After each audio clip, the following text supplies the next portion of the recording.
అయితే పెళ్ళైన తర్వాత కొన్ని రోజుల వరకు మా అత్తమామ వాళ్ళు అమ్మాయి బక్కగుంది, పిల్లలు పుట్టరు, డైవర్స్ తీసుకుందామని అన్నారు.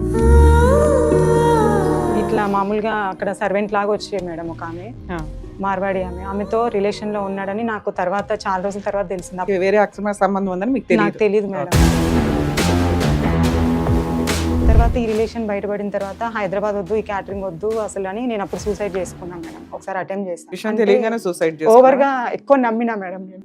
అప్పుడు నా వల్ల కాలేదు తట్టుకోవడం. డైలీ లేబర్ గా ఒక ఆమె వస్తుండే మేడం. మళ్ళీ అయితే ఆమెతో రిలేషన్ లో ఉన్నాడంట. ఆ విషయం నాకు తెలియదు.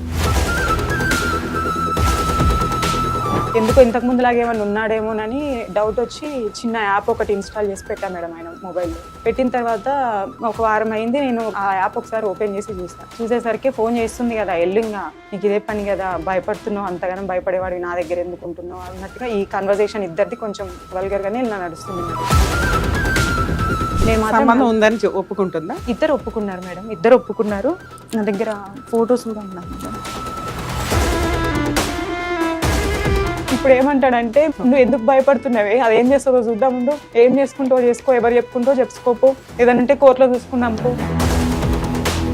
నేను హాస్టల్లో ఉన్నప్పుడు నాకు ఒక రోజు కాల్ చేశారు. కాల్ చేసినప్పుడు ఏం చేస్తున్నావు అంటే, నేను చూసుకోలేదు బావ మీ ఫోన్, స్నానం చేస్తున్నంటే బట్టలు వేసుకొని మాట్లాడుతున్నావా, అట్లనే మాట్లాడుతున్నావా అని మాట్లాడారు. ఓ ఎంగేజ్మెంట్ కి ముందే. ఇప్పుడు నాకు ఆల్రెడీ పెళ్ళయింది 2014లో. పాప ఉంది నాకు, 8 months పాప. బాబుని చూసుకోవడానికి అమ్మ నాన్న హాస్పిటల్లో ఉన్నారు. నేను ఇంటికి వచ్చాను. ఇంటికి వచ్చి వీళ్ళ క్యారేజ్ తీసుకెళ్తుంటే డోర్కి అడ్డంగా కాలు పెట్టేసి పోనివ్వలేనన్ను. నేను ఆ టైంలో తనకి చెప్పలేదు మేడం, వాళ్ళ రిలేషన్షిప్ రూయిన్ చేయడం నాకు ఇష్టం. రోజు ఇంట్లో అక్కతో మేమిద్దరం కొట్లాడి బయటకు వెళ్తుంటే కూడా వాడు నన్ను ఆపడానికి ఇష్టం వచ్చినట్లు పట్టుకో షరీఫ్ లో కార్ ఎక్కించుకొని బాలాపూర్ దాకా తీసుకెళ్లాడు డిక్కీలో. ఎంతసేపు ఉన్నావు అలా డిక్కీలో? ½ hour ఉన్నా మేడం. అమ్మో.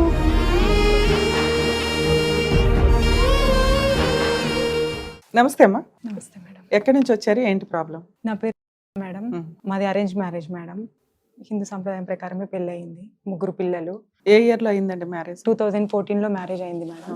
అయితే పెళ్ళైన తర్వాత కొన్ని రోజుల వరకు మా అత్తమామ వాళ్ళు అమ్మాయి బక్కగుంది, పిల్లలు పుట్టరు, డైవర్స్ తీసుకుందామని అన్నారు. తర్వాత పిల్లలు అయ్యారు మేడం నాకు. అయిన తర్వాత అప్పుడు అత్తమామ వాళ్ళది గొడవలు ఏం లేవు, కానీ ఈయన తీసుకొని ఈయన ఏమన్నారంటే, నేను హైదరాబాద్ లో క్యాటరింగ్ చేస్తున్నా కదా, నువ్వు ఊర్లో ఏముంటావులే, హైదరాబాద్ వెళ్ళిపోదాం మనం అని చెప్పేసి. అంటే మీ మ్యారేజ్ టైం కి మీ హస్బెండ్ క్యాటరింగ్ చేస్తున్నారు, మీరు ఇక్కడ చేస్తున్నారు, నేనేం చేయట్లేదు మేడం, హౌస్ వైఫ్. అయితే అక్కడే ఉందాము, నాకు ఇక్కడ భయం వేస్తుంది, నేను ఉండలేను బావా అంటే తీసుకెళ్లిపోయాడు మేడం. మీ హస్బెండ్ ఇక్కడ క్యాటరింగ్ చేస్తుంటే మీరు అక్కడేం చేస్తారు? ఈయనకి ఇక్కడ సపోర్ట్ గా ఉండాలి కదా, అత్తగారి ఇంట్లో ఉండి ఏం చేద్దామని. పెళ్ళైన కొత్త కదా, కోడలు వస్తే ఇంట్లో నాకు పని చేసి పెడతాది అనుకొని చేసుకున్నాం మేము. అప్పుడే వెళ్ళిపోతే ఎట్లా, అయినా వాడు వెళ్ళాలి కదా, రూమ్ చూసుకొని వస్తాడు, కొన్ని రోజులు ఉండమని అన్నారు మేడం. అప్పుడు అలా ఎంతకాలం ఉన్నారు? ఒక 7-8 months ఉన్నాను మేడం. ఈ లోపు ఇక్కడ రూమ్ చూసి తీసుకెళ్తానంటే తీసుకెళ్ళాడు మేడం. ఇక్కడికి వచ్చాము. వచ్చిన తర్వాత పెద్ద బాబు పుట్టాడు మేడం. పెద్ద బాబు పుట్టిన తర్వాత వరకు ఇక్కడే ఉన్నాము, క్యాటరింగ్ చేస్తున్నాడు. చేస్తుంటే ఇట్లా మామూలుగా అక్కడ సర్వెంట్ లాగా వచ్చేది మేడం ఒక ఆమె, మార్వాడి ఆమె. ఆమెతో రిలేషన్ లో ఉన్నాడని నాకు తర్వాత చాలా రోజుల తర్వాత తెలిసింది. అప్పటికి పాప ఫస్ట్ డెలివరీ అయిన తర్వాత తెలిసిందా? 3 పిల్లలు మేడం. అప్పటికి 3 పిల్లలు అయ్యే వరకు, 3 పిల్లలు అయ్యే వరకు ఆయనకి వేరే అక్రమ సంబంధం ఉందని మీకు తెలియదు మేడం. అయితే 3వ పాప డెలివరీ అయిన తర్వాత అప్పుడు నేను ఫీడింగ్ నాకు ఇట్లానే ఉంటుండే, బెడ్ రీడన్ అయ్యి కొంచెము. అప్పుడు తెలిసిందనమాట నాకు. ఈయన ఫోన్ ఒక రోజు ఇంట్లో ఛార్జింగ్ లేదని మర్చిపోయి వెళ్ళిపోతే ఆ నెంబర్ కి కాల్ వస్తే. ఎందుకు 3 పిల్లలు అన్నారు? 2వ బాబుకి కిడ్నీ సర్జరీ అయింది మ్యామ్. అది నాకు 9th month లో తెలిసింది స్కానింగ్ లో. కిడ్నీ కొంచెం స్వెల్లింగ్ ఉంది, ఇప్పుడు చేయడానికి ఏమవ్వదు, డెలివరీ అవ్వాల్సిందే అన్నారు. అందుకని బాబు డెలివరీ అయిన తర్వాత ఇంకా ఫ్యామిలీ ప్లానింగ్ చేయించమంటే అమ్మ వాళ్ళు భయపడ్డారనమాట. ఒక బాబు ఉన్నాడు, ఉండని ఎట్లుంటే అట్లుంటది, ఏమైతుంది అనేసి అని అంటే. తర్వాత మళ్ళీ పాప మేడం. 3 పిల్లలు అయిన తర్వాత నాకు ఈ రిలేషన్ ఉందని తెలిసింది మేడం. మ్యారేజ్ ఎన్ని ఇయర్స్ కి 3 పిల్లలు కంప్లీట్? పెద్ద బాబుకి 13 years, నాకు పెళ్ళి ఇప్పుడు 14 years మేడం. పెద్ద బాబుకు 13 years. పెళ్ళైన 1 year కి పెద్ద బాబు పుట్టాడు. తర్వాత చిన్న బాబుకి ఇప్పుడు 8 years మేడం. పాపకి 5 years. సో ఒక 5 years బ్యాక్ మీకు స్టోరీ జరిగింది మేడం. ఫస్ట్ 12 years లో 7 years బాగానే ఉన్నట్టు లెక్క. మీరు బాగున్నాం మేడం. ఓకే. తర్వాత ఈ రిలేషన్ బయటపడిన తర్వాత హైదరాబాద్ వద్దు, ఈ క్యాటరింగ్ వద్దు అసలు అని నేను అప్పుడు సూసైడ్ చేసుకున్నా మేడం. ఒకసారి అటెంప్ట్ చేశా. చేసిన తర్వాత ఓనర్ వాళ్ళు వచ్చి, ఆమె కూడా ఇట్లానే ఉమెన్ లో కొంచెం తిరుగుతుంది అనమాట. ఆమె వచ్చి కొంచెం నాకు చెప్పింది, ఇట్లా ఉండొద్దు నాన్న, ధైర్యంగా ఉండాలి, ఆడపిల్లలు ఇవాళ రేపు చూస్తున్నావు, ఆయనే లైఫ్ నీకు పిల్లలు ఉన్నారని అప్పుడు కొంచెం మోటివేట్ చేసి ఎందుకు సూసైడ్ చేసుకున్నావు? ఈ విషయం అంటే తెలియగానే సూసైడ్ ఓవర్ గా ఎక్కువ నమ్మినా మేడం నేను. అప్పుడు నా వల్ల కాలేదు తట్టుకోవడం. పిల్లల్ని ఏం చేద్దాం అనుకున్నావు? అంత ఆలోచన రాలేదు మేడం అప్పుడు. అంటే ఇంకా వద్దు అనుకున్నా. అమ్మ వాళ్ళ ఇంటికి కూడా నేను 5 years వరకు వెళ్ళలేదు మేడం. పెళ్ళైన తర్వాత కూడా వెళ్ళొద్దు, నువ్వు నాతోనే ఉండాలి, నీకేమైనా తక్కువ చేస్తాడు అన్నట్టుగా మాట్లాడేవాడు. నాకు లైఫ్ ఇప్పుడు పిల్లలు ఉన్నారు, నువ్వు చాలు కదా అనుకుని నేను అమ్మ వాళ్ళ ఇంటికి వెళ్ళకపోతుండే మేడం. ఒక 5 years వెళ్ళలేదు. ఇది తెలిసిన తర్వాత తట్టుకోలేకపోయినా, అటెంప్ట్ చేసిన తర్వాత కూడా వెళ్ళిపోయిండు. నేను ఇట్లా చీర హ్యాంగ్ చేసుకుంటుంటే వెళ్ళిపోయిండు. పక్కన పోర్షన్లో వాళ్ళు వచ్చేసి తీసుకొచ్చారు. అప్పుడు అమ్మ వాళ్ళు ఉండి, నువ్వు హైదరాబాద్లో ఏమొద్దు, కొంచెం ఇక్కడ ఎక్కడైనా తీసుకొని ఉంటే బాగుంటుంది కదా, మాకు కూడా ధైర్యం ఉంటుంది, నలుగురు మేడం మేము పిల్లలము, ఎవరి వల్ల టెన్షన్ లేదు, నీతోనే టెన్షన్ అవుతుంది అని వాళ్ళంటే, సరే బావ మరి వేరే ఏదైనా పని చూసుకుందామని. మామయ్య వాళ్ళు కాంట్రాక్ట్ వర్క్ చేస్తారు మేడం. కాదమ్మా, నీకు విషయం తెలిసింది. ఈ విషయం తెలిసిన తర్వాత మీ హస్బెండ్ ని అడిగావా? మీ అత్త మామలకు చెప్పావా? మీ అమ్మా అడిగాను నాన్నకి మేడం. చెప్పావా? మా హస్బెండ్ అడిగిన, డైరెక్ట్ గా సూసైడ్ అటెంప్ట్ వెళ్ళిపోయావా? మా హస్బెండ్ అడిగితే అదంతా ఉత్తదే కావాలని అన్నాడు కదా, చేస్తుంది ఉత్తిదే అని అన్నాడు. అన్నాడు. అప్పటికి నీకు 7 సంవత్సరాలు అయింది పెళ్ళై, అవును. 3 పిల్లలు ఉన్నారు. నమ్మొచ్చు కదా, ఎందుకు నువ్వు నమ్మలేదు? అంటే మాట్లాడి మెసేజెస్ అంతా చూసా మేడం నేను. చూసిన తర్వాత లేదు ఇంక వదిలేస్తాను అన్నాడు. అప్పుడు అత్త మామయ్య వాళ్ళు చెప్తే వాళ్ళు వచ్చారు. వస్తే మామయ్య తడి బట్టలతో స్నానం చేసి వచ్చినారా, నా మీద ఒట్టే, ఇంకా నువ్వు మారుతానని చెప్పి ఊర్లో పరువు పోతుంది మనకి ఇట్లా కదా. తెలిస్తే. ఈ రకంగా నువ్వు తప్పుని ఐడెంటిఫై చేస్తే అతను భయపడి రియలైజ్ అవుతాను అన్నాడు. ఓ మనిషికి ఛాన్స్ ఇవ్వాలి కదా, మళ్ళీ ఇచ్చాను ఎందుకు సూసైడ్ అటెంప్ట్ దాకా ఎందుకు అది వెళ్ళిపోయావు? ఫస్ట్ తెలిసినప్పుడు జరిగింది మేడం. తర్వాత ఆంటీ వాళ్ళు చెప్పి, ముందు మీ అత్త మామకి చెప్పుకొని పిలుచుకోమ్మా, పిలుచుకుంటే వాళ్ళు ఏమైనా భయం చెప్తారమ్మా అన్న తర్వాత ఇది జరిగింది మేడం. వాళ్ళ మీద ప్రమాణం చేసి ఇంకా తప్పు చేయను అన్నాడు.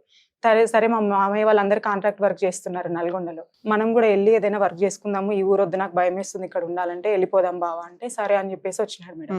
ఆడికి వచ్చిన తర్వాత కాంట్రాక్ట్ వర్క్ చేసుకుంటున్నారు. ఎందుకు ఇక్కడ బిజినెస్ సరిగ్గా లేదా, లేకపోతే ఈ అనుమానం ఈ అమ్మాయితో సంబంధం ఉంది కాబట్టి? క్యాటరింగ్ చేస్తారు కదా మేడం, మార్నింగ్ బ్రేక్ఫాస్ట్ నుంచి స్టార్ట్ అయితే ఈవినింగ్ డిన్నర్ వరకు అక్కడే ఉంటుండే అనమాట, ఇంటికి రాకపోతుండే. నాకేమో 3 పిల్లలతో సర్వైవ్ అవ్వడానికి ఇంట్లో ఇబ్బంది అవుతుంది, పట్టించుకోకపోతుండే, భయం వేసేది నాకు. వద్దు అసలు ఈ పనే వద్దులే, అయినా వస్తే రోజుకి ఎంత వస్తాయి, 500-1000 రూపాయల కోసం ఎందుకులే వద్దు అనేసి మామయ్య వాళ్ళకి ఫోన్ చేస్తే, వాళ్ళు ఆల్రెడీ చేస్తున్న వెంచరే మా ఆయనకి ఇచ్చారు మేడం. ఇచ్చి చేసుకోండి మంచిగా ఉంటుంది ఫీల్డ్ అని అంటే చేసుకుంటున్నాడు మేడం. ఎక్కడైనా చిన్న గొడవ జరిగినా కూడా వెంచర్లో ఆయన మాట్లాడేది అంత లేదు మేడం. నాకు ఫోన్ చేస్తాడు వెంటనే, తొందర ఇక్కడికి రావే, ఇక్కడ గొడవ అవుతుంది, వాళ్ళతో మాట్లాడాలి వీళ్ళతో మాట్లాడాలి, అగ్రిమెంట్ల మీద సైన్ చేయాలంటే ఆ ప్రాసెస్ ఏదో నాకు అర్థం కావట్లేదు, చదువు. రియల్ ఎస్టేట్ స్టార్ట్ చేశారు? Venture developing madam, contractor, civil contractor లాగా స్టార్ట్ చేసి పాప పేరుతో స్టార్ట్ చేసి. ఏం ఎక్స్పీరియన్స్ సివిల్ కాంట్రాక్టర్ అంటే? మామూలుగా ఒక 20 ఎకరాలు 30 ఎకరాలు అట్లా ల్యాండ్ ప్లేన్ గా పట్టుకొని దాంట్లో మనం కన్స్ట్రక్షన్ బిల్డింగ్స్ అంతా చేసి, అండర్ గ్రౌండ్ వర్క్ కానీ, రోడ్ వర్క్, కరెంట్ లైన్. ఈయనకేమొచ్చు క్యాటరింగ్ నుంచి డైరెక్ట్ గా ఆ ఫీల్డ్ లోకి వెళ్ళడానికి ఏమొచ్చు? మామయ్య వాళ్ళు చెప్పారు మేడం, నేర్పించారు మొత్తం. అంటే ఫస్ట్ ఏమో సూపర్వైజర్ లాగా నేర్చుకున్నాడు, తర్వాత ఓన్ గా పట్టుకొని చేసుకోవడం ఇది ఎన్ని నేర్చుకున్నాడు. ఇయర్స్ నుంచి? ఇది ఒక 7 years అవుతుంది మేడం. అక్కడ నుంచి రాగానే స్టార్ట్ చేసాము. చేసిన తర్వాత అక్కడ చిట్యాలలో ఉన్నప్పుడు డైలీ లేబర్ గా ఒక ఆమె వస్తుండే మేడం. మళ్ళీ మేడం అయితే ఆమెతో రిలేషన్ లో ఉన్నాడంట. ఆ విషయం నాకు తెలియదు. ఈ 3 years బ్యాక్, నాకు 2.5 years అవుతుందేమో మేడం, నాకు తెలిసింది ఒక రోజు. అంటే మామూలుగా అసలు ఇప్పుడు కూడా అంతే మేడం, సేమ్. అక్కడ కూడా ఇంట్లో భోజనం చేసేటోడు కాదు, మాతో కలిసి కనీసం టీ తాగేటోడు కాదు. ఇక్కడికి వచ్చిన తర్వాత కూడా మార్నింగ్ లేబర్ వస్తారు, నేను పొద్దున్నే వెళ్ళిపోవాలి వర్క్ చేయడానికి 8 గంటలకల్లా అనేసి ఇక్కడ నుంచి కూడా వెళ్ళిపోయేవాడు. కాకపోతే నీ చేతితో ఒక కాఫీ ఇవ్వు, తాగిపోతే నాకు సెంటిమెంట్ అని ఒక కాఫీ మేడం ఆయనతో. అప్పటికి పిల్లలకి 7:30కి బస్ వస్తుంది, 3 పిల్లలకి నేను లంచ్ ప్రిపేర్ చేయాలి, బ్రేక్ఫాస్ట్ ప్రిపేర్ చేయాలి, ఈవినింగ్ స్నాక్స్ అన్ని పెట్టేస్తాను మేడం. 7:30కి మా పక్కన ఫ్లాట్ లో వాళ్ళు కూడా లేవరు, కానీ నేను మా ఆంటీ వాళ్ళే అంటారు, ఆ పిల్ల అంత తొందరగా లేస్తుంది, అసలు మావాడు ఇంకా లేవలేదని అంటారు. ఈయన అంటాడు, ఇప్పుడు నాకు భోజనం పెట్టదు టైంకి, అది చేయదు ఇది చేయదు కాబట్టి నేను చూసుకున్నా అన్నట్టుగా కన్వే చేస్తున్నాడు ఇప్పుడు మా అత్త వాళ్ళందరికీ. అయితే వెళ్ళిపోతారు మేడం పిల్లలతో పాటు. అక్కడికి తొందరగా ఈయన హడావిడిగా ఎక్కడ కాఫీ తాగకుండా వెళ్ళిపోతానని ఆయనతో పాటు సరదాగా కాఫీ తాగడం కోసం నేను 4-5 గంటలకు లేస్తుండే మేడం, చేసేదాన్ని. ఎన్నింటికి వెళ్తాడు మీ ఆయన? చెప్పలేం మేడం, అక్కడ నుంచి ఎప్పుడు ఫోన్ చేసి అది రమ్మంటే వెళ్ళిపోతాడు. 5 కావచ్చు, 7 కావచ్చు, 8 కావచ్చు. నేను అడిగితే మాత్రం లేబర్ వర్క్ ఉంది, వాళ్ళు టైంకి నేను పోకపోతే పని చెయ్యరు అన్నట్టుగా చెప్పేవాడు. అయితే ఉండట్లేదు, ఎందుకో ఇంతకు ముందులాగా ఏమైనా ఉన్నాడేమోనని డౌట్ వచ్చి చిన్న యాప్ ఒకటి ఇన్స్టాల్ చేసి పెట్టా మేడం ఆయన మొబైల్లో. పెట్టిన తర్వాత ఒక వారం అయింది, నేను క్యాజువల్గా ఇన్స్టాలో చూసి ఆ యాప్ అతనిలో డౌన్లోడ్ చేశాను ఆయన ఫోన్లో. తర్వాత నేను చాలా రోజుల తర్వాత అమ్మ వాళ్ళు నానేమో కొంచెం మా కాస్ట్లోనే ఇట్లా పంచాయతీలు అవి సెటిల్మెంట్ లాగా పెద్ద మనిషిలాగా వెళ్తాడనమాట. ఓ రోజు నల్గొండ హైకోర్టులో ఇట్లా నల్గొండ కోర్టులోకి వచ్చామమ్మా పంచాయతీ కోసం ఒకరిది, పిల్లల్ని తీసుకొస్తే చూసిపోతాం కదా, సండేనే కదా అని ఫోన్ చేశారు మేడం. అయితే నా స్కూటీ ఆ రోజు ఈయన తీసుకొని వెళ్ళిండు, కార్ ఇంట్లో పెట్టేసి స్కూటీ తీసుకెళ్ళిపోయిండు. అయితే ఫోన్ చేస్తే 2-3 సార్లు ఫోన్ చేస్తే ఎత్తట్లేదు ఏంటని జనరల్గా ఊరికినే మేడం, అసలు నాకు ఆలోచన కూడా లేదు. ఆ యాప్ ఒకసారి ఓపెన్ చేసి చూసేసరికి ఫోన్ చేస్తుంది కదా, ఎల్లుంగా నీకు ఇదే పని కదా, భయపడుతున్నావు, అంతగానం భయపడేవాడివి నా దగ్గర ఎందుకు ఉంటున్నావు అన్నట్టుగా ఈ కన్వర్జేషన్ ఇద్దరిది కొంచెం వల్గర్గానే ఇలా నడుస్తుంది మేడం. నాకేం పెట్టినావేమో తెలియదు, నన్ను అట్లా చేసినావు ఇట్లా చేసినావు, ఇద్దరు మాట్లాడుతున్నారు. నాకు ఇంకా అసలు వణుకుడు వస్తుంది మేడం, భయం వేస్తుంది. నేను ఇక్కడికి వెళ్ళొస్తా పాప, నువ్వు ఉండు అని పాపకు చెప్తుంటే పాప ఏడ్చుకుంటే ఎమ్మడబడింది. ఇద్దరు బాబులు కూడా నేను వస్తా మమ్మీ, మళ్ళీ ఏమైంది అంటే, లేదు నాన్న డాడీ ఇట్లా చేస్తున్నట్టున్నాడు, నాకు ఏదో భయం వేస్తుంది అని పెద్దోడికి చెప్తాను మేడం. వాడు చిన్నోడే కావచ్చు కానీ నేను చెప్పుకోవడానికి నాకు ఇంట్లో వాడు పెద్ద అనిపిస్తుంది, అన్ని వాడితో షేర్ చేస్తా. వాడికి కొంచెం నాలెడ్జ్ ఉంది మేడం, అంటే మొబైల్స్ కానీ ఏమైనా బాగా హ్యాండిల్ చేస్తాడు వాడు. అయితే ఇట్లా జరుగుతుంది నాన్న అని చెప్తే రా మమ్మీ పోదామనేసి అని అంటే, స్కూటీ లేదు కదరా అంటే, పక్క ఫ్లాట్లో వాళ్ళు అడిగితే వాళ్ళ స్కూటీ బయటకు వెళ్ళింది అని అన్నారు. ఆటో తీసుకున్నా మేడం, నా దగ్గర 100 రూపీస్ ఉన్నాయి, ఆటో తీసుకున్నా. ఏది ఇదంతా 3 years బ్యాక్ స్టోరీ? లేదు మేడం, 1 year బ్యాక్ ఇది. ఆటో తీసుకొని మొత్తం అంతా సెర్చ్ చేసి వెతుకుతున్నా, అంతా వెంచర్ సైడ్ అంతా వెతుకుతున్నా కానీ ఎక్కడ దొరకట్లేదు. యాప్ లో పక్కా అడ్రస్ కూడా కనిపిస్తుంది, హౌస్ నెంబర్ తో సహా. నేను అదంతా అబ్జర్వ్ చేయలేదు. తర్వాత పిల్లలేమో కాలు నొప్పి వేస్తున్నాయేమో, ఇంకెంతసేపు తిప్పుతావు అంటే, రండి నాన్న అని వాళ్ళని ఒక చోట కూర్చోబెట్టి ఫ్రూట్స్ అమ్మే దగ్గర వాళ్ళని కూర్చోబెట్టేసి నేను వెళ్ళా మేడం. వెళ్ళి చూసేసరికి ఆయన లేడు. కానీ అక్కడ నేను ఏదైతే వాయిస్ విన్నానో, చిన్న పిల్లలు అల్లరి ఆడుతున్నారు, అది నాకు వినిపిస్తుంది, కూలర్ సౌండ్ వినిపిస్తుంది. వెళ్ళి చూసేసరికి ఈ అమ్మాయి ఉంది. అసలు నేను ఎప్పుడు ఆమెను చూసింది లేదు, కాకపోతే నన్ను ఆమె చూసిందంట. నేను ఆమెను చూసిన తర్వాత ఇవి ఎంత చీప్ గా ఉంది అంటే, ఆయన స్థాయికి ఇంత దిగజారడేమో, ఈమె కాకుండా వచ్చేమో అనేసి అనుకున్నా మేడం. చూస్తున్న అటు ఇటు వాళ్ళ తమ్ముడు వచ్చి ఆమెను బండి తీసుకొని వెళ్ళిపోయింది మేడం. వెళ్ళిపోయిన తర్వాత వారం రోజుల వరకు నేను ఆ ఇంటి దగ్గర రోజు తిరుగుతున్నా. మా ఫ్రెండ్స్ ఫోన్ చేస్తే ఒక ఫ్రెండ్ వచ్చింది మేడం. అంటే ఒక్క రోజే యాప్ లో కనిపించిందా, తర్వాత కనిపించలేదా మీకు? కనిపించింది మేడం. ఈ రోజు కాకపోతే రేపైనా ఇంకో రోజైనా దొరికేసేవాళ్ళు కదా. 1 week దాకా ఎందుకు దొరకలేదు మీకు? దొరికాడు మేడం. అంటే నేను ఆడియోస్ వింటున్నా, వీళ్ళని ఇద్దరిని రెడ్ హ్యాండెడ్ గా పట్టుకుంటే మాట్లాడదాము, ఎప్పుడు చూసినా కూడా నేను ఎక్కడ ఎవరితో మాట్లాడినా ఏమో కావాలని అనుమానిస్తుంది అని కన్వే చేస్తున్నాడు జనాలకి. ఇద్దరు ఉన్నప్పుడు పట్టుకుంటే ఏదన్నా అవుతుంది మనకి అని అంటే, సరే అనుకుని ఇద్దరు ఉన్నప్పుడు పట్టుకుందామంటే మన ఇల్లు ఖాళీ చేయించింది మేడం. నైటే ఖాళీ చేపించి చిట్యాల, చౌటుప్పలు ఒక ఏరియా కాదు మేడం, 4-5 ఏరియాలలో మార్చిండు. 4-5 ఏరియాలలో కూడా నేను వీళ్ళ హెల్ప్ తీసుకొని వెళ్ళి పట్టుకోవడం అయింది, దాన్ని కొట్టడం అయింది, తిట్టడం అయింది, అంతా అయిపోయింది. పట్టుకున్న ప్రతిసారి ఆమె ఏమంటదంటే, నా భర్త దగ్గరికి నేను వెళ్ళిపోతా, నేను మీ లైఫ్ లోకి రాను. హాజీ షరీఫ్ లో కార్ ఎక్కించుకొని బాలాపూర్ దాకా తీసుకెళ్లాడు డిక్కీలో. కారు డిక్కీలో వేసుకుని వెళ్తే నువ్వు ఎందుకు అంతసేపు ఎందుకున్నావు తల్లి లోపల? లేదు మేడం, అది మెయిన్ రోడ్ మేడం, దిగడానికి అవకాశం లేదనమాట. మెయిన్ రోడ్ ఏమంటే కార్ పార్క్ చేసి. ఎంతసేపు ఉన్నావు అలా డిక్కీలో? 1/2 hour ఉన్నా మేడం. అమ్మో, నేను సంబంధం ఉందని ఒప్పుకుంటుందా? ఇద్దరు ఒప్పుకున్నారు మేడం, ఇద్దరు ఒప్పుకున్నారు. నా దగ్గర ఫొటోస్ కూడా ఉన్నాయి మేడం. పోలీసులు కూడా తీసుకెళ్ళావా? రెడ్ హ్యాండెడ్ గా ఇప్పుడు రీసెంట్ గా పట్టుకున్నా మేడం, 20 days బ్యాక్ మళ్ళీ. ఈ అమ్మాయా? మేడం. ఏమన్నాడు ఇంతలో 4 పీకిన తర్వాత? ఏమనలేదు మేడం. ఆయన ఎప్పుడు చూసినా పట్టుకున్న ప్రతిసారి పెద్ద మనుషులు డబ్బులు మేడం, వాళ్ళకి బాగా డబ్బులు ఇస్తాడు, ఇంకా వాళ్ళు ఏం చెప్తే అదే తాగిస్తాడు. ఇవేంటి నిన్ను కొట్టాడా ఎప్పుడు? మేడం, అప్పుడు ఫస్ట్ టైం పట్టుకున్నప్పుడు కొట్టిన దెబ్బలు మేడం. అవి 6 months అవుతుంది మేడం. ఇంకా నువ్వు మారవు, నా వల్ల అవ్వదు, ఇంకే పెద్ద మనిషి చెప్పినా నేను వినే పరిస్థితిలో లేను, అనుభవించేది నేను, బాధపడేది నేను, నా బాధ వాళ్ళది కాదు కదా, నేను ఉండలేను అని చెప్పేసి వచ్చేసిన మేడం. నేను వచ్చేసిన తర్వాత 6 months బ్యాక్ డైవర్స్ పంపించాడు మేడం. నాకు 1 year అవుతుంది డైవర్స్ పంపించి. మీరు 1 year నుంచి దూరంగానే ఉంటారు? లేదు మేడం, నా దగ్గరే ఉంటున్నాడు. ఈ డైవర్స్ ఇచ్చిన విషయం కూడా నాకు తెలియదు మేడం. జనవరిలో తెలిసింది నాకు ఈ డైవర్స్ వచ్చిందని. నా నోటీస్ అయితే నా చేతికి జనవరిలో వచ్చింది. ఇదేంటి మరి అని అంటే, 6 months బ్యాక్ గొడవ నేను అమ్మ వాళ్ళ ఇంటికి వచ్చేసిన తర్వాత, నేను హార్ట్ అటాక్ వచ్చింది, ఐసీలో ఉన్నాడు, ఎల్బీ నగర్ కామినేనిలో ఉన్నాడు, ఒకసారి నిన్ను పిల్లల్ని చూడాలంటున్నాడు అమ్మ అని చెప్పని వాళ్ళందరూ ఫోన్లు చేసిరు మేడం. అయితే అప్పుడు నేను అనుకున్నా, మనిషి మారాలి కానీ చావాలనుకోలేదు కదా, వస్తా మావయ్య అని చెప్పేసి చెల్లెని పంపించి తీసుకొని వచ్చినాం మేడం. యాక్సెప్ట్ చేసిన అప్పుడు కూడా మారతాన ప్రతిసారి అవకాశం ఇచ్చినా మేడం నేను మారడానికి. ఇప్పుడు ఏమంటాడంటే, మొన్న రెడ్ హ్యాండెడ్ గా పట్టుకున్నప్పుడు నాకు 2 భార్యలు సార్. ఆ అమ్మాయిని తన వైఫ్ అంటున్నాడు. నువ్వు ఎందుకు భయపడుతున్నావే, అదేం చేస్తుందో చూద్దాముండు, ఏం చేసుకుంటావో చేసుకో, ఎవరు చెప్పుకుంటో చెప్పుకోపో, ఏదంటే కోర్టులో చూసుకుందాం పో, నువ్వు భయపడక, నువ్వు ఎందుకు భయపడుతున్నావు, నా ఊపిరి ఉన్నంత వరకు నేను వదిలిపెట్టాను అని మాట్లాడుతున్నాడు మేడం. ఇందులో మీరు అడ్వకేట్ ని పెట్టుకున్నారా? లేదు మేడం. మీ అత్త మామ ఏమంటున్నారు? వాళ్ళకి యాక్చువల్లీ వాళ్ళ ఈ విషయం తెలియదు మేడం. అసలు విషయం పైన లోపల పెడతాడు, ఎంతసేపటికి అది నన్ను పొందని ఇట్లా. అంటే ఈ పేపర్స్ నీ దాకా వచ్చినాయి కదా, మీ అత్త మామలకు తెలుసా తెలియదా? తెలుసు మేడం. వాళ్ళేమంటున్నారు, అంత ముందు కూడా ఏదో ఒట్టేయించుకొని తడి బట్టలతో వచ్చి ఏదో చేశారు, చేశాడు మేడం, ఆ మాట మీద ఆయన నిలబడ్డాడు. ఫస్ట్ అమ్మాయిని అయితే వదిలేశాడు, వదిలేసి. వాళ్ళ నాన్న మీద ఏదైతే ఒట్టేసాడో అమ్మాయి డిలీట్, ఫ్రెష్ గా ఇప్పుడు ఇంకో అమ్మాయి ఎంటర్ అయింది. ఆవిడ యాక్చువల్ గా వైఫ్ కింద ఈయన చెప్తున్నాడు, చెప్తున్నాడు. డైరెక్ట్ గా చెప్తున్నాడు. ఇప్పుడు పెద్ద మనుషులు మొన్న మాట్లాడడానికి కూడా ఆయన తరఫు నుంచి నా తరఫు నుంచి మళ్ళీ కావాలని ఆయనే ఒక నలుగురిని పంపించిండు మేడం. వాళ్ళు వచ్చినప్పుడు కూడా ఏమంటున్నాడంటే వాళ్ళతో, దాన్ని నేను పెళ్లి చేసుకున్నా, వాళ్ళు నన్ను పట్టుకొని బలవంతంగా తీసుకొని పోయినారు, నేను చెరువుగట్టు శివుడి గుళ్ళో పెళ్లి చేసుకున్నా, నాకు ఒక కొడుకు కూడా ఉన్నాడు అని చెప్తున్నాడు మేడం ఆయన. నేను వదిలిపెట్టాను దాన్ని.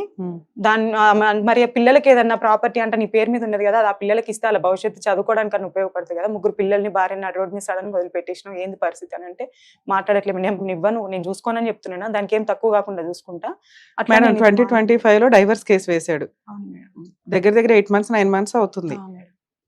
ఇందులో ఏమైనా మెయింటెనెన్స్ అడగడం గానీ, మీరు ఏదైనా కేసులు వేయడం గానీ, భర్త కావాలని వేయటం గానీ ఏమన్నా వేసారా? లేదు మేడం, ఆ కేసు కోసం ఒక హియరింగ్ కి వెళ్ళా మేడం ఫస్ట్ టైం. నేను వెళ్ళినప్పుడు వాళ్ళ లాయర్ ఏమన్నాడంటే, మీ హస్బెండ్ ఏదో ఆవేశంలో డైవర్స్ వేసిండంటమ్మా, లోక్ అదాలత్ లో విత్డ్రా చేసుకుంటాను అన్నాడు, నువ్వు రావాల్సిన అవసరం లేదు అని అన్నాడు.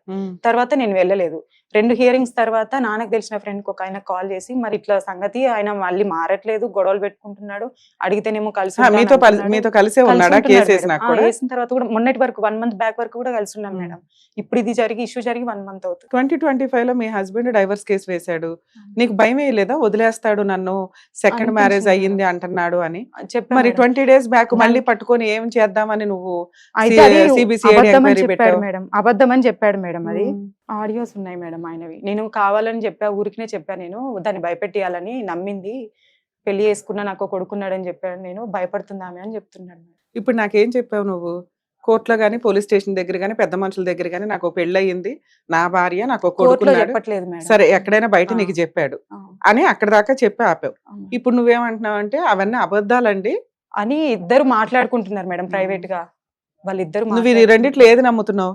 పెళ్లి అవ్వలేదు మేడం, యాక్చువల్లీ పెళ్లి అవ్వలేదు, బాబు లేడు.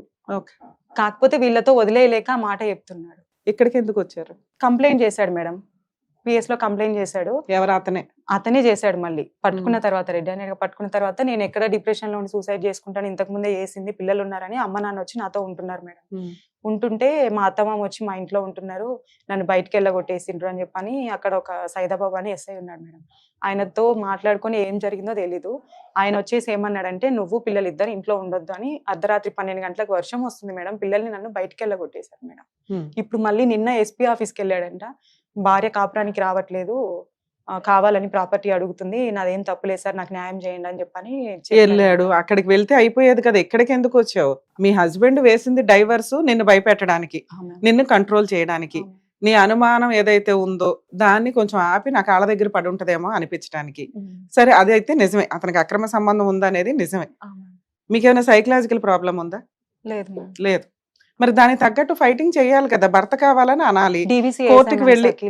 మీ హస్బెండ్ నాకు భార్య కావాలి అని అంతా తిరుగుతున్నాడు ఆఫీసుల చుట్టూ, పోలీసుల చుట్టూ, కానీ వేయడం డైవర్స్ కేసు వేశాడు.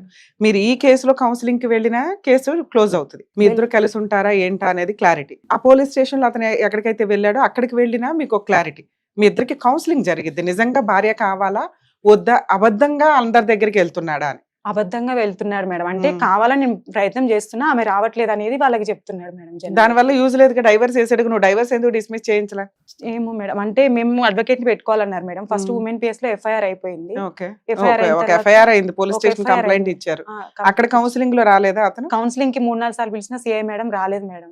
రాకపోతే తను అన్నారు, అసలు మారనట్టున్నాడు అమ్మ, చాలా మూర్ఖుల్లా ఉన్నాడు, మాటలు అట్లే ఉన్నాయి, ఆడపిల్లలు స్ట్రాంగ్ ఉండాలి, నువ్వు భయపడొద్దు, ఏం కాదు, 3 పిల్లలు అయితే ఏమవుతుంది, ఎఫ్ఐఆర్ చేసేద్దాము, కోర్టులో వెళ్తుంది, కాకపోతే లేట్ అవుతుంది అనేసి చెప్పారు మేడం. తర్వాత అక్కడికి వెళ్తే ఎఫ్ఐఆర్ కూడా ఇప్పుడు అది కొంచెం పెండింగ్ లో ఉందంట మేడం. అదే చేస్తాం మేడం, మీరైతే చేశారు, నేను చేస్తా, ఎవిడెన్స్. ఈ కేసులో అడ్వకేట్ ని పెట్టుకున్నారు? డీవీసీకి పెట్టాను మేడం. ఇది డీవీసీ కాదు, డైవర్స్ కి పెట్టలేదు మేడం, ఎంసీకి పెట్టలేదు. డైవర్స్ కి పెట్టుకోవాలి, ఏదైతే డైవర్స్ వచ్చేస్తాయి అనే టెన్షన్ ఉందో దానికి మీరు అడ్వకేట్ ని పెట్టుకోవాలి. డొమెస్టిక్ వైలెన్స్ కేసు వేశారు, మళ్ళీ ఎంసీ ఎందుకు? మీరు మా ఎపిసోడ్లు చూస్తున్నామండి అంటారు, ఎంతన్నా లీగల్ అవేర్నెస్ ఉండాలి కదమ్మా మీకు. టైం పాస్ కి ఎంటర్టైన్మెంట్లకి చూస్తుంటారా ఏంటి? ఇది ఒక్కొక్కళ్ళ కష్టం. ఈ రోజు నువ్వు ఇక్కడ కూర్చున్నావంటే ఇది నీ కష్టం, నీ బాధ, అర్థమవుతుందా? ఇది షో కాదు, అందరం కూర్చొని సరదాగా మాట్లాడుకోవటానికి. ఇలాంటి ప్రాబ్లం ఉన్నప్పుడు ఒక స్త్రీ ఎంత ధైర్యంగా ఉండాలి, ఏ రకమైన లీగల్ గా ఫైట్ చేయాలి, ఏంటి అనే దానికి ఎపిసోడ్ లో మీకు అంతా తెలుస్తూ ఉంటాయి, ఏ ప్రోగ్రామ్ లోనైనా. కనీసం దానికి తగ్గట్టు 1 పాయింట్ కూడా చేయలేదు. మీ నాన్నగారు వెంటనే అన్నారు, మేడం మీ ప్రోగ్రామ్స్ రెగ్యులర్ గా చూస్తామని. అందులో గట్టిగా 10 చూసినా మీరు లీగల్ గా ఇదైతే ఫైట్ చేయరు. ఇలా ఇక్కడికి ఎందుకు వచ్చారు మేడం? ఆల్రెడీ అన్ని అయిపోయినాయి, కోర్టులో ప్రాపర్ గా వెళ్తే సరిపోతుంది. ఇక్కడికి ఎందుకు వచ్చారు? ఏం కావాలి? ఆయన ఇప్పుడు మాట్లాడతాను రమ్మని అంటున్నారంట మేడం. ఏం మాట్లాడతారు ఇంకా మాట్లాడడానికి? అంటే ఇప్పుడు నాన్నతో కూడా పిల్లలకి మాకు రిలేషన్ ఉందని జనాలకు పబ్లిసిటీ చేస్తున్నాడు మేడం. అవి కూడా రికార్డ్స్ ఉన్నాయి అన్ని. మొన్న మాట్లాడి నైట్ అర్ధరాత్రి ఫుల్ గా తాగేసి పిచ్చి పిచ్చిగా మాట్లాడుతున్నాడు మేడం. ఎక్కడ పోయి ఏదైనా మీ చేసుకుని హస్బెండ్ మీరు కావాలి అంటున్నారు, అవునా? లేదు మేడం. పిల్లలకి ఏదైనా ఆయన ఇప్పుడు ఏమంటున్నాడంటే, ఆల్రెడీ నా పేరు మీద అమ్మ వాళ్ళు ఇచ్చిన పసుపు కుంకుమ కింద ఒక ప్లాట్ ఉండే మేడం. అది గ్రామ పంచాయతీలో ఉండే ఫస్ట్. ఇప్పుడు దాన్ని నాకు తెలియకుండానే మున్సిపాలిటీ అయిన తర్వాత ఆయన పేరు మీదకి చేంజ్ చేసుకున్నాడు. ఆ ప్లాట్ లేదు, ఇప్పుడు నాకేం లేకుండా నడి రోడ్డు మీద నిలబెట్టాడు మేడం. సరే, సెటిల్మెంట్ కూర్చొని మ్యూచువల్ డైవర్స్ ఇచ్చేస్తారా? Okay madam. మీ సిస్టర్ మాట్లాడుతుంటున్నారా? చెప్పండి అమ్మా. నమస్తే మేడం. నమస్తే. అక్కకి 2012 పెళ్ళయింది మేడం. April 4th కి అన్ని లాంఛనాలు ఇచ్చి 5 లక్షలు కట్నం ఇచ్చి 5 లక్షలు పెళ్లి ఖర్చులు పెట్టుకొని నగలంతా 12 తులాలు గోల్డ్ వరకు ఇచ్చి పెళ్లి ఏదో ఆ చేశారు. రోజుల్లో? ఆ రోజుల్లోనే 12 తులాలు గోల్డ్ అంతా ఇచ్చి పెళ్లి చేశారు మేడం. పెళ్లి ఎంగేజ్మెంట్ అయ్యే ముందరే ఇప్పటిదాకా మీ సిస్టర్ చెప్పినవన్నీ నిజాలేనా? ఆమె యాక్చువల్లీ ఆయన మీద ఇంకా ప్రేమతోనే ఉందని అనిపిస్తుంది మేడం. ఆమె నా మాట విన్నాడు అన్నట్లుగా చెప్తుంది కానీ నెవర్ అది ఎప్పుడు జరగలేదు అంటే అసలు. స్టార్టింగ్ నుంచి ఫస్ట్ 7 years బానే ఉన్నాం. అదే చెప్తాను మేడం. యాక్చువల్ గా పెళ్లికి ముందే, ఎంగేజ్మెంట్ కంటే ఒక 4 days ముందే, అంటే నాన్న ఏ పర్స్పెక్టివ్ లో చూసారంటే, పొలం ఉంది, ఊరి వాళ్ళు, వీళ్ళ కల్మషం ఎక్కువగా ఉండదు అండ్ అంత పొల్యూట్ అయి ఉండరమ్మా, మంచి వాళ్ళలాగే ఉన్నారు అనే సంబంధం చూసి వచ్చారు మేడం. చూసి వచ్చిన తర్వాత సరే మాట్లాడదామని చెప్పి, మా చెల్లి ఉంది, నా బావ నా పక్కన మాట్లాడతారంట మీతో అని చెప్పేసి జస్ట్ బిఫోర్ ఎంగేజ్మెంట్ మాట్లాడతాం కదా మేడం, మాట్లాడితే ఓకే అన్నారు. తర్వాత చూసారు, ఇంటికి వచ్చి మమ్మల్ని చూసారు. ఈమె తనకు అసలు పెళ్లి చేసుకోవడమే ఇష్టం లేదు మేడం. ఆయన ఇంటికి వస్తే కూడా మాట్లాడడానికి వెళ్ళేది కాదు. అమ్మే బలవంతంగా పోమ్మా మాట్లాడు, ఏమనుకుంటారు అని మాట్లాడించింది. మాట్లాడిన తర్వాత నాకు కూడా ఆయనతో మాట్లాడినప్పుడే తేడాగా అనిపించాడు. తర్వాత నేను హాస్టల్లో ఉన్నప్పుడు నాకు ఒక రోజు కాల్ చేశారు. కాల్ చేసినప్పుడు ఏం చేస్తున్నావు అంటే, నేను చూసుకోలేదు బావ మీ ఫోను, స్నానం చేస్తున్నంటే బట్టలు వేసుకొని మాట్లాడుతున్నావా, అట్లనే మాట్లాడుతున్నావా అని మాట్లాడాడు. ఓ ఎంగేజ్మెంట్ కి ముందే? ఈమె రెండో బాబుకి బాలేదన్నాడు కదా మేడం. అప్పుడు నాకు ఆల్రెడీ పెళ్ళయింది 2014 లో. పాప ఉంది నాకు, 8 months పాప. బాబుని చూసుకోవడానికి అమ్మ నాన్న హాస్పిటల్లో ఉన్నారు. నేను ఇంటికి వచ్చాను. ఇంటికి వచ్చి వీళ్ళ క్యారేజ్ తీసుకెళ్తుంటే డోర్ కి అడ్డంగా కాలు పెట్టేసి పోనివ్వలే నన్ను. నేను ఆ టైంలో తనకి చెప్పలేదు మేడం, వాళ్ళ రిలేషన్షిప్ రూయిన్ చేయడం నాకు ఇష్టం లేదు. నేను మొన్న గొడవ అయ్యేంత వరకు కూడా చెప్పలేదు తను మిస్బిహేవ్ చేశాడన్న విషయం. మొన్న గొడవ అయ్యాక చెప్తే తను రియలైజ్ అయింది. ఒక రోజు ఇంట్లో అక్కతో మేమిద్దరం కొట్లాడి బయటకు వెళ్తుంటే కూడా వాడు నన్ను ఆపడానికి ఇష్టం వచ్చినట్లు పట్టుకొని నలిపేస్తుంటాడు. ఆ తర్వాత ఈ మార్వాడి అమ్మాయి ఇష్యూ జరిగింది మేడం. ఈ మార్వాడి అమ్మాయి ఇష్యూ జరిగిన తర్వాత తను మాట్లాడుకున్నాక ఆయన ప్రతిసారి వేధింపే, నిన్ను పెళ్లి చేసుకున్న దగ్గర నుంచి నాకు కలిసి రావట్లేదు, నేను ఈ పనే చేసుకోవాలా, నేను కంచాలు కడుక్కోవాలా. ఆ మార్వాడి అమ్మాయి కూడా ఎవరు మేడం, క్యాటరింగ్ లో వీళ్ళు వస్తారు కదా సర్వింగ్ చేయడానికి, ఆ అమ్మాయి. ఈమె సర్వెంట్ కాదు, క్యాటరింగ్ లో సర్వీస్ చేయడానికి వచ్చేది. తను ఎప్పుడు తన పని తనే చేసుకుంటుంది. ఇప్పటి వరకు కూడా ఆమె సుఖంగా ఉన్నదైతే లేదు. ఆ అమ్మాయి ఎపిసోడ్ అయిపోయిన తర్వాత ఈ అమ్మాయి, ఇప్పుడు మాట్లాడుకున్న అమ్మాయి, ఈ అమ్మాయితో మాట్లాడడము, ఈ రిలేషన్షిప్ అంతా మేము ఫైట్ చేయడం అంతా ఒక ఎత్తు అయితే, ఆ అమ్మాయి ఫోన్ కాల్స్ ఇప్పుడు మాకు వినిపిస్తుంది యాప్ లో కదా, కాబట్టి మేము వింటున్నాం. ఆమె ఏమంటది, ఆమె నన్ను ఇంటికి వచ్చింది, వాళ్ళందరూ నా ఇంటికి వచ్చి నా మీద కొట్లాడిర్రు, దాన్ని అట్లెట్లా వదిలిపెడతావు నువ్వు ఇప్పుడు దాన్ని కొట్టాలి, నాకు వినపడాలి, నువ్వు దాన్ని కొట్టడం నేను వినాలి అని ఫోన్ లైన్ లో ఉండి కొట్టమనేది. కూరగాయలు తీసుకుని ఈయన ఇంటికి వస్తుంటే, ఇంటికి పోతున్నావు ఇవాళ నువ్వు దాన్ని కొట్టడం నేను వినాలనేది. ఎవరెవరో మంత్రవాదులు వాళ్ళ దగ్గరికి వెళ్ళి చిట్టీలు తెచ్చి ఇంట్లో కాల్చడము. ఈమె ఆర్సీ గేట్ దగ్గర వీళ్ళ చెల్లెలు వాళ్ళ ఇంట్లో వెళ్ళి దాక్కున్నాడు మేడం కొన్ని రోజులు. నా భర్త నాకు అప్పచెప్పండి అని వాళ్ళ చెల్లి వాళ్ళ ఇంటి దగ్గరికి వెళ్ళి 3 పిల్లల్ని పెట్టుకొని పోయిన సంవత్సరం వర్షంలో నడి రోడ్డు మీద కూర్చుంటే వాళ్ళ చెల్లి వాళ్ళు మొత్తం ఒక 30 మంది వచ్చి అమ్మని అక్కని కొట్టి పంపించేశారు. కొట్టి పంపించిన తర్వాత ఈయన వెళ్ళి ఇట్లా ఎందుకు చేస్తున్నావు బావా, ఇంటికి రాని కనపడితే ఒక రోజు అడగడానికి వెళ్తే ఈమె వెళ్ళింది. ఈమెను మళ్ళీ ఎక్కడ కొడతారని నేను వీడియో తీస్తుంటే, అమ్మాయిని ఎక్కువ రెగ్యులర్ గా కొడుతూనే ఉంటాడు మేడం. అమ్మని నాన్నని కూడా వేధిస్తాడు వాడు, ఇష్టం వచ్చినట్లు మాట్లాడతాడు. అసలు ఆ మాటలు ఎట్లాంటివి అంటే ఇంకా అసలు అవి బూతులు కూడా కావు మేడం. అట్లాంటి బూతులు కనీసం వాయి వరుస కూడా ఉండదు ఆ బూతులు మాట్లాడడానికి. మొన్న మాట్లాడుతున్నాడు. మీరు ఎంతమంది అమ్మా? 3 ఆడపిల్లలు, ఒక అన్న మేడం. మీ అన్న ఏం చేస్తున్నారు? అన్నయ్య పెయింటింగ్ కాంట్రాక్ట్ చేసుకుంటాడు మేడం. వీళ్ళిద్దరు ఎప్పటిదాకా కలిసి ఉన్నారు? ఇప్పటికి 14 ఇయర్స్ 16 ఇయర్స్ 14 ఇయర్స్ ఇప్పుడు లాస్ట్ గా విడిపోయి ఎంత కాలం అవుతుంది? 1 మంత్ అంటే నేను వెళ్ళట్లేదు, నువ్వు నన్ను నమ్మట్లేవు, నువ్వు ఇవంతా పెట్టొద్దు, నా ఫోన్లలో యాప్లు పెట్టొద్దు, నన్ను ట్రాక్ చేయొద్దు, నువ్వు నన్ను అనుమానిస్తే నేను ఈ పని చేస్తా, నువ్వు అనుమానించకపోతే నేను చేయను. సరే, అనుమానం అనే విషయం ఆయన అక్రమ సంబంధం అనే విషయం పక్కన పెట్టండి, మిగతా లైఫ్ బానే ఉందా లేదా? మిగతా అంటే మేడం, ఈమెతో ఉంటాడు అంటే మొన్న ఆర్సీ గేట్ లో గొడవ జరిగినప్పుడే ఈమెను డిక్కీలో వేసుకొని వెళ్ళిపోయాడు 100 స్పీడ్ లో.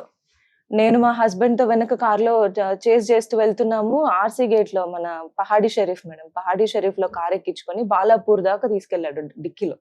కారు డిక్కీలో వేసుకుని వెళ్తే నువ్వు ఎందుకు అంతసేపు ఎందుకున్నావు తల్లి లోపల?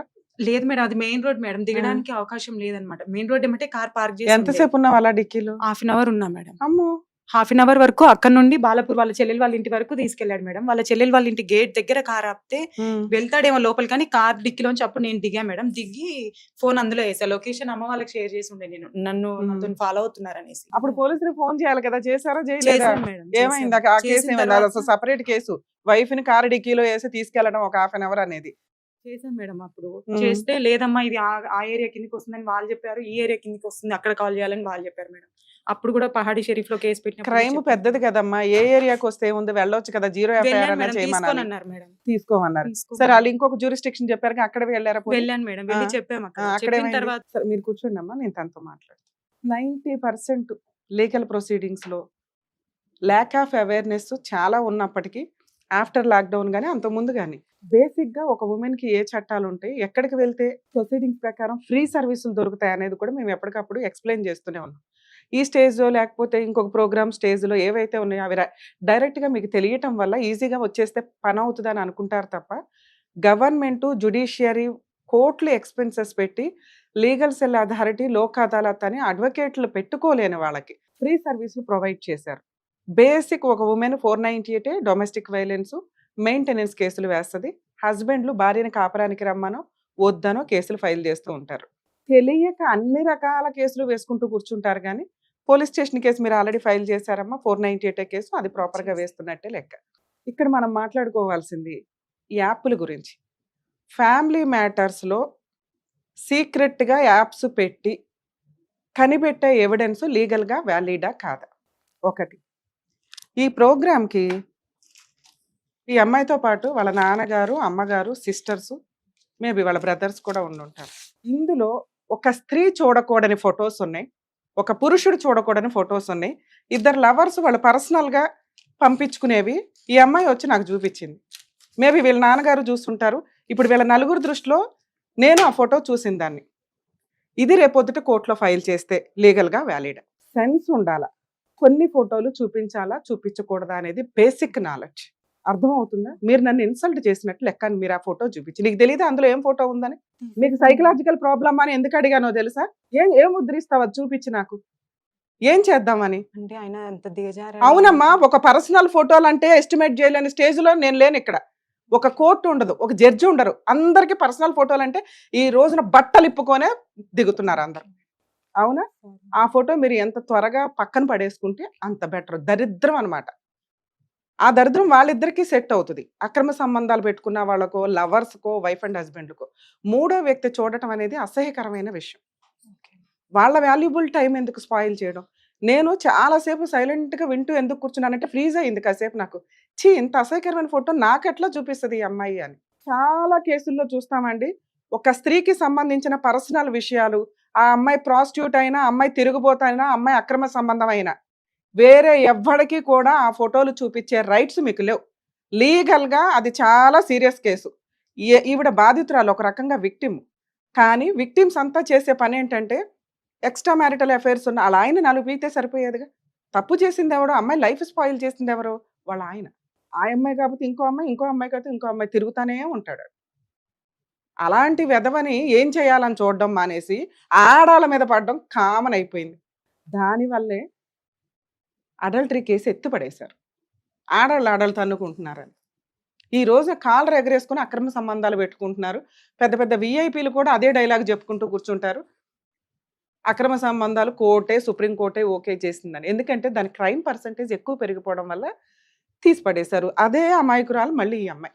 ఫోటోలు, పర్సనల్ ఫోటోలు మీకు దొరికితే, అక్రమ సంబంధం ఫోటోలు మీకు దొరికితే, అవి ఓన్లీ మీ ఎవిడెన్స్ కోర్టుకి మాత్రమే సబ్మిట్ చేయాలి. ఇంక్లూడింగ్ మీ అడ్వకేట్స్ కూడా అప్పుడే ఇవ్వద్దు. ఎందుకంటే ఒక్కోసారి ఏ అడ్వకేట్స్ ఎట్లాగో కూడా మీకు తెలియదు. 2, అవతల వ్యక్తి యొక్క పర్సనల్ ఇన్ఫర్మేషన్ ఒకవేళ అది ఆళ్ళదే అని తెలిసినప్పుడు ఆళ్ళు డిఫమేషన్ కేసులు ఫైల్ చేస్తారు. అలాగే ఒక భార్యాభర్తల యొక్క పర్సనల్ కొంతమంది బెడ్‌రూముల్లో యాపులు పెట్టడం, బెడ్‌రూముల్లో సీసీ కెమెరాలు పెట్టడం, అది చాలా పెద్ద సీరియస్ క్రైమ్. మీకు నచ్చలేదంటే నచ్చలేదు అంతే. దానికి తగ్గట్లు ఫైట్ చేయండి. బెడ్‌రూముల్లో సీసీ కెమెరాలు పెట్టి ఒక స్త్రీ యొక్క పర్సనల్ దీన్ని బయటికి తీసుకొచ్చే రైట్స్ ఎవ్వరికీ లేవు. సో, ఇది తెలియక అది కోర్టుకి ఉపయోగపడతదా లేదా అనేది లీగల్‌గా యూజే లేదు. ఒకవేళ అదృష్టం కొద్దీ మీకిప్పుడు పాపం తనకు దొరికినట్లు ఏమన్నా దొరికితే అవి సీక్రెట్‌గానే ఉంచుకోండి. వాటిని కోర్ట్‌లో అవసరం ఉంటేనే ప్రొడ్యూస్ చేయండి. ఎందుకంటే ఈ కేసులన్నీ కూడా 99% సెటిల్‌మెంట్‌లు అయిపోతాయి. ఇక మూడో విషయం యాప్‌లు డౌన్‌లోడ్ చేయడం. ఎందుకు ఈ యాప్ డౌన్‌లోడ్ చేస్తున్నాం? అక్రమ సంబంధం ఉంది. డౌటే లేదు. పాపం తను 2, 3 సార్లు కనిపెట్టింది. మరి ఆ వ్యక్తిని కనిపెట్టి ఏం చేద్దాం అనుకుంటున్నారు?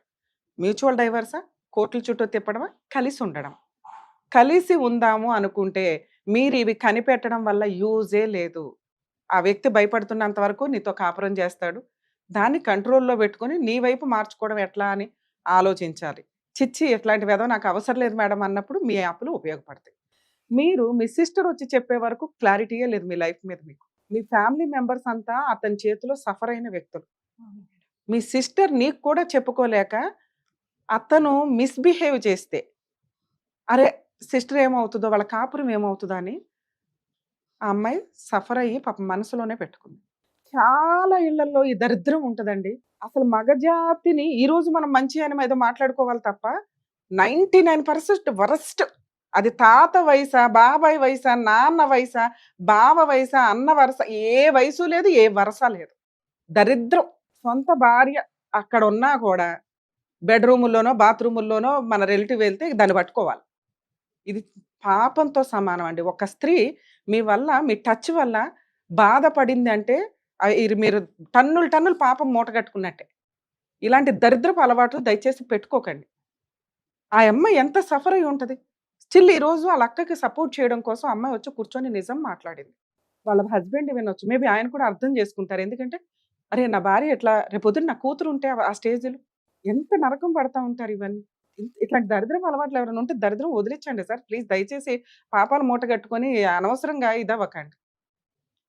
థర్డ్ పాయింట్ నాన్న, మీ స్ట్రాంగ్‌నెస్. ఒకప్పుడు కేసులు మాక్సిమం మేము 12 నుంచి చేస్తున్నాం ఇవన్నీ. కష్టం అంటే కష్టంతోనే వచ్చేవాళ్ళు. ఇప్పుడు సైకలాజికల్ డిప్రెషన్స్‌తో వస్తున్నారు. కష్టాన్ని తట్టుకునే ఓపికే ఉండట్లా. ఎంత పెద్ద కుటుంబం, మంచి ఫ్యామిలీ ఉన్నారు. ఆ మంచి అమ్మా, నాన్న ఉన్నారు మీకు. పుటుక్కున సూసైడ్ చేసుకోవడానికి వెళ్ళిపోయే విషయం కూడా క్లారిటీ లేకుండా. మళ్ళీ ఎప్పుడు సూసైడ్ చేసుకుంటావా అని వెయిట్ చేస్తున్నాడు. అర్థమవుతుందా? ఎందుకంటే నిన్నిలా వదిలేస్తే నువ్వు అలా ఎళ్లి సూసైడ్ చేసుకుంటావు. ధైర్యం ఎక్కడుంది నీ దగ్గర? ఎవరో ఒకళ్ళొచ్చి నీకు టానిక్ పోయాలా ప్రతిసారి? ధైర్యం తెచ్చుకో, ధైర్యం తెచ్చుకో అని. ఎవ్వడి ప్రాబ్లమ్ వాళ్ళదే ఈ రోజున. ఒకళ్ళ ప్రాబ్లమ్ గురించి కూర్చొని మాట్లాడాం. మీ వాళ్ళు గొప్పోళ్ళు కాబట్టి టైమ్ స్పెండ్ చేశారు. ఎవడు రాడు ఈ రోజున. ఎంత సొంత అమ్మా, నాన్న వాళ్ళ బిజీ వాళ్ళకుంటది. సొంత సిస్టర్స్ అన్నా వాళ్ళ కుటుంబాలు ఆళ్ళకుంటాయి. నీ కోసం వచ్చి ఇక్కడ కూర్చోవాల్సిన పని లేదు. అలాంటి ఒక కుటుంబం మోరల్‌గా నీకున్నప్పుడు నువ్వెంత స్ట్రాంగ్‌గా ఉండాలి నాన్న? ఆడెవడు ముష్టిచ్చేది? ముందు నువ్వు సెల్ఫ్ రెస్పెక్ట్‌తో ఉండాలిగా. నువ్వేం జాబ్ చేస్తున్నావు? ఏం ఇన్‌కమ్ ఉంది నీకు? మీ అమ్మా, నాన్న ఇచ్చిన ఇల్లు గురించి నువ్వెవరో మాట్లాడడానికి? వాళ్ళు నీకు సపోర్ట్ కోసం ఇచ్చారు. అది నీ స్త్రీధనం. నువ్వు నీ పిల్లలకి ఏమిస్తావు? ఏదో ఒకటి సంపాదించాలి గానీ, మీ భర్త పనికిమాలినోడు డే 1 నుంచి. ఎంతసేపు అని పెట్టుకొని కెమెరాలు పెట్టుకొని ఆయన్ని ఎతుక్కోవడమే తప్ప, నా పిల్లలు నా మీద ఆధారపడి ఉన్నారు. వాళ్ళకి నేనేం చెయ్యాలి? ఇది కదా మీ అమ్మా, నాన్న నువ్వు అడగాలి. నాన్న దరిద్రం ఇట్లాంటోడు దొరికాడు. నేను నా పిల్లల కోసం ఏం చేయాలి? నేను సెల్ఫ్ రెస్పెక్ట్‌తో బతకాలనుకుంటున్నా. వీడంతా తేలుస్తా. ఎప్పుడు నువ్వు ధైర్యంగా ఉండేదెప్పుడు? నీ దగ్గర సంపాదన ఉంటే ధైర్యంగా ఉంటావు. నీ పిల్లల్ని నువ్వు పోషించుకోగలిగితే నువ్వు ధైర్యంగా ఉంటావు. ఇప్పుడేమో ఈయన మీద తర్వాత అమ్మా, నాన్న మీద డిపెండ్ అవుతానే ఉంటావా? అప్పుడు డిప్రెషన్‌లో వస్తాయి. ఎవరో ఒకళ్ళ ముష్టి మీద బతకూడదు. ఈ రోజున ఒక స్త్రీ. నువ్విక్కడ నాకు మాట ఇస్తే, లేదు మేడం నేను జాబ్ చేసి నా కాళ్ళ మీద నేను నిలబడుతూ నా పిల్లలకి చేస్తానంటే, నేను నీకు లీగల్‌గా ఏం చేయాలో చూసుకుంటా. బ్యూటిషియన్ నేర్చుకున్నాను మేడం. హ్మ్. ఇప్పుడు మేడంలో ట్రైనింగ్ అవుతుంది మేడం 1 మంత్. ఇప్పుడు మాదాపూర్‌లోనే హాస్టల్‌లో ఉండి ట్రైనింగ్‌కెళ్తున్నాను మేడం. పిల్లల్ని ఎవరు చూస్తున్నారు? పెద్ద బాబు హాస్టల్‌లో వేసా మేడం. చిన్న పిల్లలిద్దరిని చెల్లి దగ్గర ఏసా. ఇదంతా 1 మంత్‌లోనే కదా! ఆ! మేడం. ఈ 1 month లో ఎన్ని డెసిషన్స్ తీసుకున్నావా? అన్ని రకాలుగా ఆలోచిస్తున్నా మేడం. అందుకంటే చూసుకుంటూ వచ్చిన. ఇంకా ఆయనలో మార్పు వస్తదేమోనని ఓపుకున్నంత వరకు చూసినా మేడం, అవ్వలేదు. ఎంత క్రైము, ఎంతసేపు కూర్చున్నా మాకే అమ్మ నాన్న వాళ్ళే అర్థమైపోయింది. చెప్పేది మేడం. ఇచ్చిన సర్దుకోమ్మా, దగ్గర సర్దుకోమ్మనా? సర్దుకోమనే చెప్పారు. 3 ఆడపిల్లలు ఉన్నారు, ఇంటికొచ్చి ఏం చేస్తావు? వాడు ఏముంది పైసలు ఇన్ని రోజులు అంటే ఇందాక క్యాటరింగ్ నేను చెప్పిన చేసుకున్నాడు. డైలాగ్ నీకు గుర్తొచ్చిందా? ఇప్పుడు అర్థమైందా ఎందుకు అన్నాను అని? హ్మ్.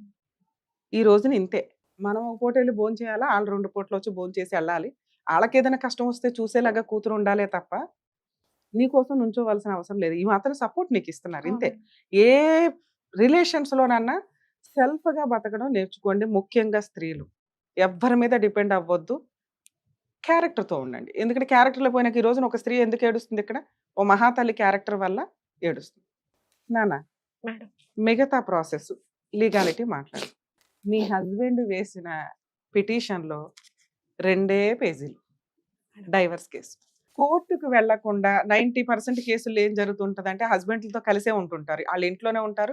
కోర్టులో డైవర్స్ ఇస్తే అక్కడ కౌన్సెలింగ్‌లు నడుస్తాయి. కౌన్సెలింగ్ నడిచినప్పుడు మేమిద్దరం కలిసే ఉన్నామండి. విత్‌డ్రా చేసేసుకుంటానండి అని చెప్తారు. ఈవిడేమో కోర్టుకి వెళ్ళదు. తీరా చూస్తే ఎక్స్ పార్టీ ఆర్డర్స్ వస్తాయి. అయినా కూడా ఆర్డర్ కాపీ పక్కన పెట్టేసుకొని కాపురం చేస్తూనే ఉంటారు. ఎప్పుడైతే మళ్ళీ వీళ్ళిద్దరికి గొడవలు అవుతాయో, నాకు ఆల్రెడీ ఎప్పుడో డైవర్స్ అయిపోయింది దొబ్బాయి అంటారు. లేదా ఈలోపు ఒకళ్ళిద్దరు పిల్లల్ని కూడా కంటున్నారు కొంతమంది. ఎప్పుడైనా ఒక డైవర్స్ కేసు పెండింగ్ ఉంటే ఆ మహిళలు గుర్తుపెట్టుకోండి. ఆ కేసు లోక్ అదాలత్‌లోనో, కోర్టులోనో విత్‌డ్రా అవ్వాల్సిందే. మీరు మీ హస్బెండ్‌తో కలిసి ఉండాలి అనుకుంటే. నమ్మనే నమ్మొద్దు. ఎందుకంటే ఇదంతా డేంజర్ కేసు. ఒక్కసారి ఇది అయిపోయినాక మన కోర్టుల్లో మొత్తుకోవడానికి టైము సంవత్సరాలు పట్టేస్తది. కోర్టులో ఈ రోజున బాధపడేది ఎందుకంటే సంవత్సరాలు పడతది కాబట్టి ఈ టీవీ షోలు ఇంతలా హిట్ అయిపోతున్నాయి. ఇమ్మీడియేట్ రిజల్ట్ కావాలి. వేరే కంట్రీలో ఇమ్మీడియేట్ రిజల్ట్ 3-6 మంత్స్ మాక్సిమం అంతే. ఇక్కడ మెయింటెనెన్స్‌లు రావు. సెటిల్మెంట్‌లు అవ్వవు. ఆ ఆస్తులకు సంబంధించిన ఇన్ఫర్మేషన్ ఉండదు. భార్యాభర్తలు కలపడం ఉండదు. విడగొట్టడం ఉండదు. ఎందుకంటే మన కుటుంబ వ్యవస్థకి ఎక్కువ ఇంపార్టెన్స్ ఇస్తాం కాబట్టి సంవత్సరాల తరబడి కోర్టుల్లో ఉంచటం వల్ల విడిపోదాం అనుకున్న వాళ్ళు విడిపోలేకపోతున్నారు. కలిసి ఉందాం అనుకున్న వాళ్ళు కలిసి ఉండలేకపోతున్నారు. పిల్లలు సర్వనాశనం అయిపోతున్నారు. ఇద్దరు తల్లిదండ్రుల చేతిలో పెరగాల్సిన పిల్లలు. నాన్న మీ కేసులో మీరు 498 ఫైల్ చేశారు. అందరి మీద వేశారా? ఓన్లీ హస్బెండ్ మీద వేశారా? మా మరిదిది ఎక్కువ ఉంటది మేడం. మా మరిది ప్రోద్బలం ఎక్కువ ఉంటది. మా రెండో ఆడబిడ్డ వాళ్ళ భర్త ఎక్కువ ఉంటది. అందరిది ఎఫ్ఐఆర్‌లు అవ్వాలి. ఎఫ్ఐఆర్ అయిన వాళ్ళందరి పేర్లు చార్జ్ షీట్‌లో ఉండాలి. ఇది కొంచెం కాన్సంట్రేట్ చేయండి. రెండో కేసు మీరు డొమెస్టిక్ వైలెన్స్ వేశారు. డొమెస్టిక్ వైలెన్స్ కేసు అనేది చాలా కేసులతో సమానం. మీరు మెయింటెనెన్స్ మళ్ళీ ఫీజులు పెట్టుకొని విడిగా వేసుకోవాల్సిన అవసరం లేదు. డొమెస్టిక్ వైలెన్స్ కేసులోనే మెయింటెనెన్స్ కూడా వేసుకోండి. మీ హస్బెండ్ పేరు మీద ఏదైనా ప్రాపర్టీస్ నీ ప్రాపర్టీ కొట్టేశాడు అన్నావు చూసావా? దానికి సంబంధించిన పర్మిషన్ పిటిషన్ కూడా వేసుకోండి. ఆ ప్రాపర్టీ నీకు రిజిస్ట్రేషన్ అవ్వాలి. ఇవన్నీ ఒక తాళీ లెక్క. ఒకే కేసులో 5 రకాల కేసులు, సివిల్ కేసులు, క్రిమినల్ కేసులు, ప్రొటెక్షన్ కేసులు ఇవన్నీ కూడా దీంట్లోనే వేసుకోవచ్చు పిటిషన్స్. అయితే డీవీసీ కేసు సఖీ సెంటర్‌లో ఇచ్చాను మేడం. ఆ. ఇచ్చిన తర్వాత అక్కడ మేడం ఏమన్నారంటే, ఇది డీవీసీ అమ్మ మెయింటెనెన్స్ కాదు. అది కూడా మీరు ప్రైవేట్‌గా ఏసుకోవాల్సి వస్తది. దానికైతే సెపరేట్ లాయర్‌ని పెట్టుకోవాలి. ఈ డైవర్స్‌కి కూడా సెపరేట్ లాయర్‌ని పెట్టుకోవాలన్నారు. తర్వాత మళ్ళీ మేము ఒకసారి మీకు నల్గొండ కోర్టులో సఖీ సెంటర్‌లో అడ్వకేట్‌ని ప్రొవైడ్ చేయలేదా గవర్నమెంట్ చేసింది అడ్వకేట్‌ని? మేడం, మరి చేశారు. ఆ మేడం అన్నారు, ఓన్లీ డీవీసీ మాత్రమే ఇక్కడ అవుతది అని అన్నారు. అవును. మిగతా నేను డీవీసీ కేసే ఫ్రీ కేసు మాట్లాడుతున్నా. మేడం. ఒకటి 498 ఫ్రీ.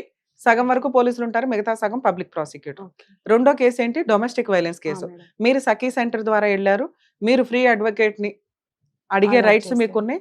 నల్గొండ కోర్టులో already free advocate, government advocate represent చేస్తూ ఉంటారు. ఆమె సరిగ్గా చేయడం లేదు అనిపిస్తే మీరు వేరే లాయర్‌ని పెట్టుకోండి తప్ప మామూలుగా అయితే ఆ లాయర్ తోటి ప్రొసీడ్ అవ్వచ్చు.